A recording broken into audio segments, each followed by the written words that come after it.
Hi everybody, in this video I'm going to go over test 2 from the spring 2022 semester.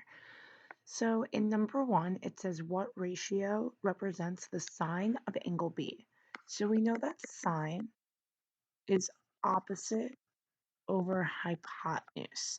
So if we're focusing on angle B, opposite would be 8 and the hypotenuse of the triangle would be 10.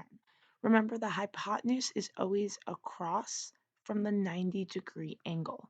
So we have here that the sine of angle B is going to be 8 over 10. That would be choice number 4 here, 8 over 10. In number 2, it says the diagram shows two similar triangles. I'm going to make note of that here. If tangent of angle theta is 3 over 7, what is the value of x to the nearest tenth? So tangent, let me write this here, is opposite over adjacent. So if I know that tangent of angle theta is 3 over 7, I know focusing at angle theta, opposite from it is 3, and adjacent to it, oops, that's the hypotenuse, I'm putting it in the wrong spot, and adjacent to it would be 7. If you're ever confused about what the adjacent leg is and what the hypotenuse is, remember that a leg can't be both adjacent and hypotenuse at the same time. So if it's already the hypotenuse, it can't also be adjacent. Okay, so now that I know that these two triangles are similar, I know that the corresponding parts, the corresponding sides, are proportional. So if I stand both of the triangles up facing the same way, it's going to make it a lot easier for me to see what the corresponding sides are that are proportional. So this one's already standing up straight, so I'm just going to take this triangle and just make it stand up straight as well. So I'll do that over here.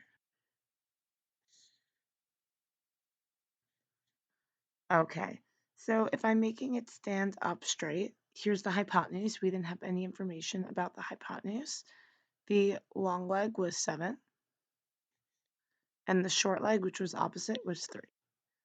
So now I can set up a proportion to find the missing side since I know that corresponding sides of similar triangles are proportional. I see that 7 and x correspond, and I see that 3 and 2.4 correspond. Let me cross multiply and solve for x. So I have 7 times 2.4, that's 16.8, is equal to 3x. Dividing by 3 on both sides, we get 5.6. So the missing side length is 5.6. Okay. In a right triangle, the acute angles have the relationship sine 2x plus 4 equals cosine 46. What is the value of x? So basically, we need to find the value of x that makes sine and cosine equal to each other. Remember, sine and cosine are co-functions, so that means they are equal when their angles add to 90 degrees, when their angles are complementary. So let me take the angle from sine, 2x plus 4, and let me add it to the angle from cosine, which is 46, and set that equal to 90. If I solve for x, I have 2x plus 50 is equal to 90. 2x is equal to 40 when I subtract 50 on both sides. And finally, x is equal to 20 when I divide by 10. Now, if you wanted to check to see that this was the correct x value, remember you can plug in. If I plug in for sine, that's 2 times 20, that would be 40, plus 4 is 44. And I can plug in for cosine, there's nothing to plug in there, it's just 46. And if I go onto my calculator and I type in sine 44 and I hit enter, and I type in cosine of 46 and I hit enter, I do get the same value, and I'll show you the same value. It is both approximately 0.694 and then a bunch of other decimal places. So just remember, sine and cosine are cofunctions. They're equal when their angles add to 90 degrees. Okay, so we need to find the perimeter of this rectangle to the nearest tenth. So rounding is allowed. So there's multiple ways to do this. I have a rectangle, so I know that the angles are 90 degrees. They also tell us that this angle here is 30, which makes this one 60 to add to 90. And if this is 30 and this is 90, this one has to be 60. And if this is 90 and this is 60, this one has to be 30. So I see here that I have two 30, 60, 90 triangles. And they give us BD is 12. And notice how BD is across from the 90-degree angle. So that's the longest side in the 30, 60, 90 triangle because it's across from the biggest angle. Remember, 30, 60, 90 triangles are special because their sides are in a ratio of 1 to radical 3 to 2. So we have the biggest side. Let's get the smallest side next. That's across from the 30-degree angle. Now, if we have the biggest side, to get to the smallest side, all we need to do is divide by 2 according to the ratio. So if the biggest side is 12, the smallest side is going to be 6. Now, we need the middle biggest side. So that's across from the middle biggest angle. 30 degrees was the smallest angle. 90 degrees was the largest angle. So 60 degrees is the middle biggest angle. Now that we have the smallest side is 6, to get from the smallest side to the middle biggest side, the ratio tells us to multiply the smallest side by radical 3. So 6 times radical 3 is 6 radical 3. Since this is a rectangle, opposite sides are congruent. And now we have all the side measurements. So on our calculator, since we need the perimeter, we can add 6 plus 6 plus 6 radical 3 plus 6 radical 3. And the question does want us to round to the nearest tenth. So we do want to get a decimal instead of the radicals that we have here. So I'm just typing this really quickly into my calculator and hitting enter. And I get about 32.8. So you should get the same thing on your calculator as well.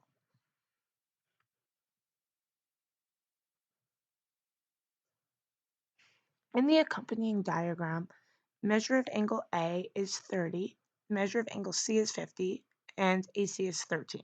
What is the length of side AB to the nearest tenth? So the first thing I notice is that we don't have a right triangle. We have a 50-degree angle, a 30-degree angle that makes 80. So the last angle of the triangle is 100. So we can't use sine, cosine, or tangent to find the missing side because remember that is only for right triangles.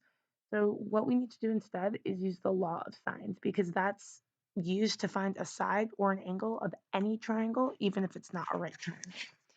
So let's set up our law of sines equation. So sine of any angle, I'll go with the 50-degree angle, over the side opposite from it, that would be x, equals to the sine of any other angle in the same triangle over the side opposite from it.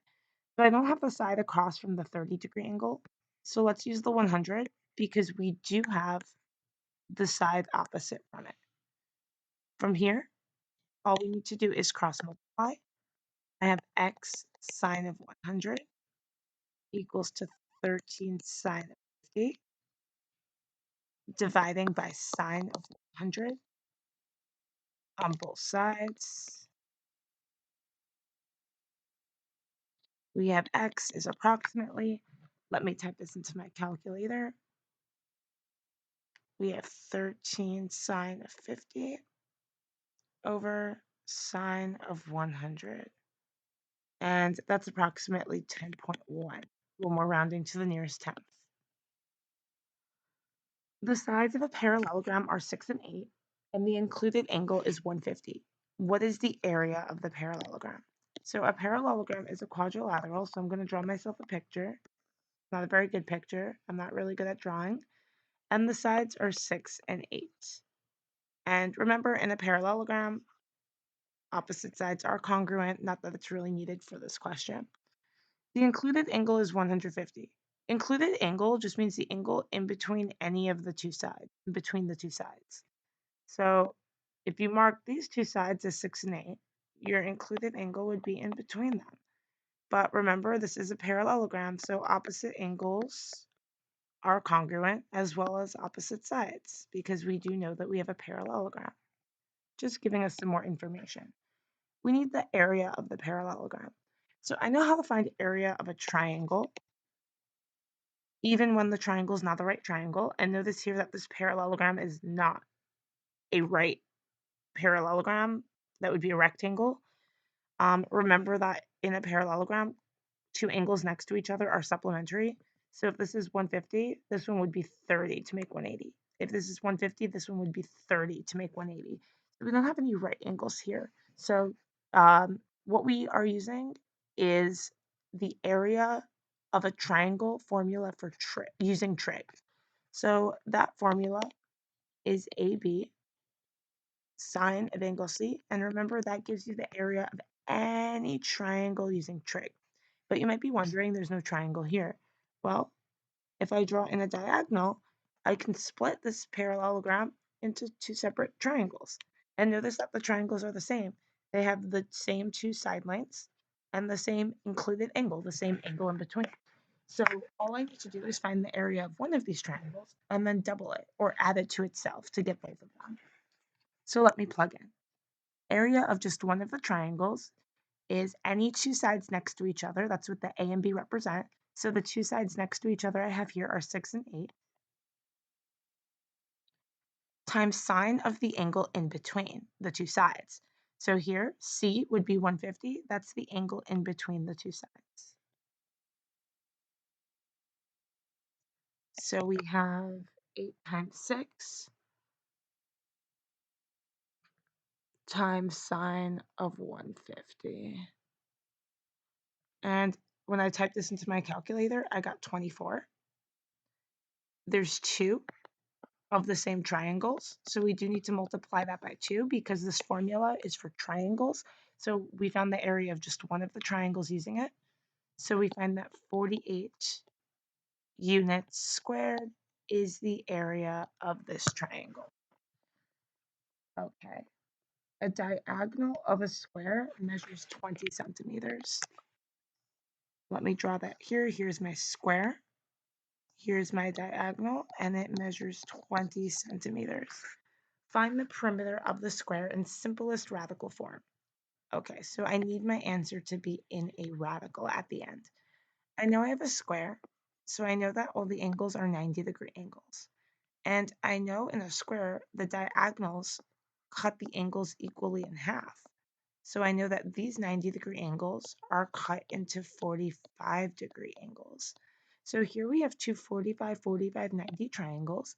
And remember, 45, 45, 90 triangles are very nice because their sides are always in the special ratio 1 to 1 to radical 2. That means that the two sides across from the 45-degree angles are the same. Remember, if sides are across from equal angles, then they are equal. And the hypotenuse is radical 2 times as big as each of the sides. So right now we have 20 centimeters, which is across from the 90-degree angle. So we have the hypotenuse, we have the largest side, which is the largest part of the ratio. So let's backtrack. To go from the largest side to one of the smaller sides, all we need to do is divide by radical 2. So I'm going to take our 20 and I'm just going to divide it by radical 2. But remember, we don't like to leave radicals in the denominator. It's not simplest form. So we're going to rationalize the denominator by multiplying the bottom and the top by radical 2. So we have 20 radical 2 over radical 4, which simplifies to 2. 20 over 2 is 10. So we have 10 radical 2. So 10 radical 2 represents the smallest side of the 45, 45, 90 triangle. So those are the sides across from the 45-degree angle. Remember, A square has all equal sides. So if we found one of the sides, we can just add them all up. We can add it up 4 times, which is the same thing as multiplying each side by the side length by 4, because there's 4 sides in total. So we get 40 radical 2 units squared. Oh, oops, it's perimeter, not area. No units squared. 40 radical 2 units. My mistake. It's perimeter, not area. When instructed to find the length of HJ in right triangle HJG, Alex wrote the equation sine of 28 equals HJ over 20, while Marlene wrote cosine of 62 equals to HJ over 20. Are both students' equations correct? Explain why. So for this question, you are graded on your explanation, and your explanation should fully explain why both of the students are correct or why they're not correct. So here it turns out that both students are correct. If you take a look at the 28-degree angle, sine would be opposite, which is HJ, over hypotenuse, which is 20. So HJ is the unknown, so this could be used to solve for HJ. So that looks all good to me so far. If we take a look at the cosine setup, that's focusing on the 62-degree angle. So this is 28, this is 90. If you add these up and subtract from 180, you'll find that the missing angle here is 62. So from the 62-degree angle, HJ is adjacent, so that's good. Over hypotenuse is 20, so that's good as well. So this can be used to find HJ as well. It's a correct setup. Or you can write that since sine and cosine are cofunctions, they are equal when their angles add to 90 degrees, when their angles are complementary. So since sine has a 28-degree angle and cosine has a 62-degree angle, those add to 90. So sine and cosine should be equal because they're cofunctions. As modeled below, a movie is projected onto a large outdoor screen. The bottom of the 60-foot tall screen is 12 feet off the ground. The projector sits on the ground at a horizontal distance of 75 feet from the screen. Determine and state to the nearest tenth of a degree the measure of theta, the projection angle. So theta is from here to here. And we do have a right triangle here. But notice how, let me get my line out to make this more clear. Notice how the triangle that actually contains theta, which is this triangle over here, is not a right triangle. We have no reason to believe that this is a 90-degree angle. It doesn't even look straight, in fact. So this is not a right triangle. So we can't use sine, cosine, or tangent with this triangle, which I think a lot of people were trying to do. So our only option if we wanted to start immediately with this triangle is to use a law of sines.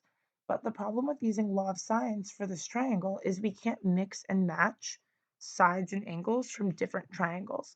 So all of the sides and angles that we need to use for law of sines should be from the same triangle, from this triangle.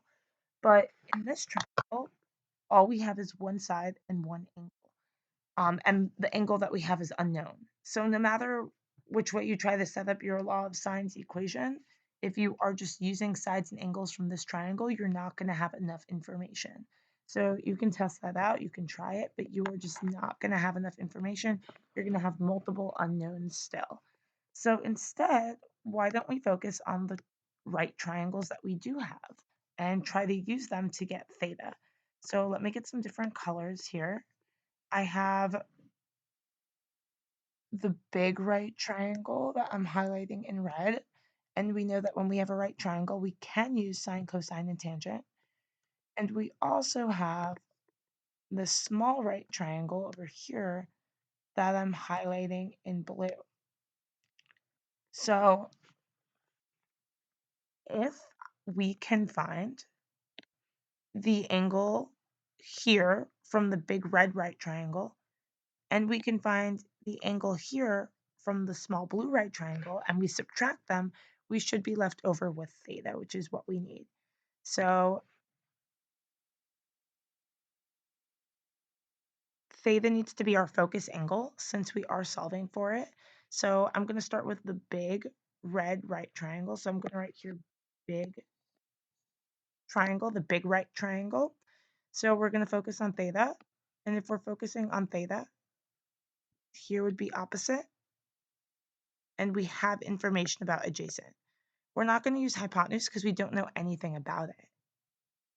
So let me set up tangent of angle theta is equal to,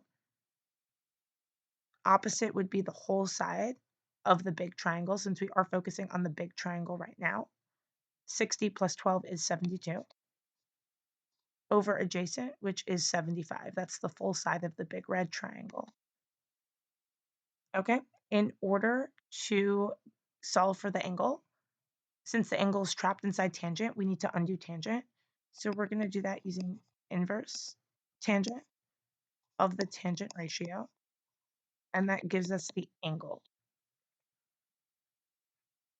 Now let's go to the small red triangle, the small blue right triangle. So I'm going to put here small right triangle. So once again,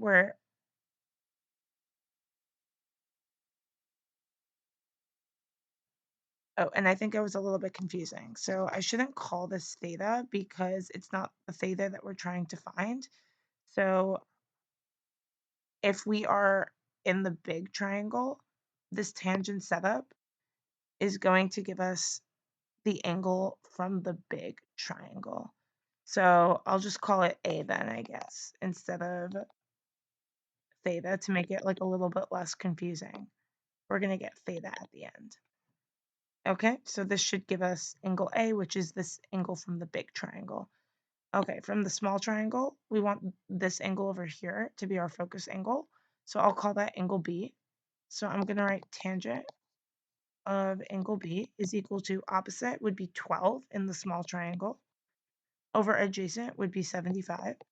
And once again, to solve for the angle, we're going to do inverse tangent of the tangent ratio, and that's going to give us the angle that made it. So if we take the angle from the big triangle and we subtract the angle from the small triangle, we should get theta. So basically, we want to take angle A, that's from the big triangle, subtract angle B from it, that's from the small triangle, and we should be left over with theta, which is what we want. So on my calculator, I'm going to type this in. So I'm going to type in A first, which is inverse tangent of 72 over 75. And then I'm going to type in, oops, I pressed clear. Let me try this again. Inverse tangent of 12 over 75. Okay.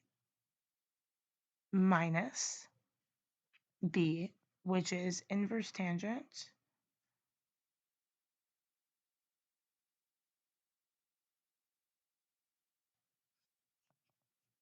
and when I type in inverse tangent 72 over 75 minus inverse tangent 12 over 75 and hit enter, I get that theta is approximately 34.8 degrees to the nearest tenth.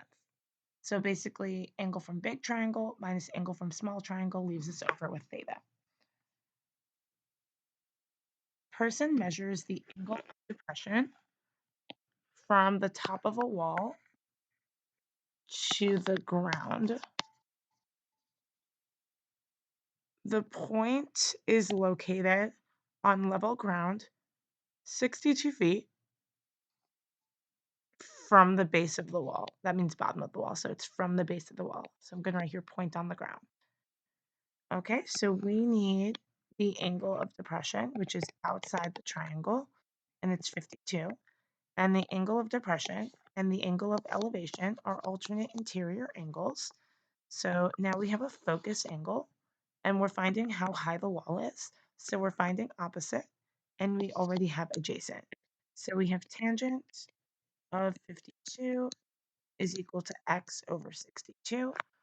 All we need to do is cross multiply and we get x is equal to, let me multiply 62 times tangent of 52 on my calculator, and I get approximately 79.4 to the nearest tenth, like the question's asking. Okay, and finally, the extra credit.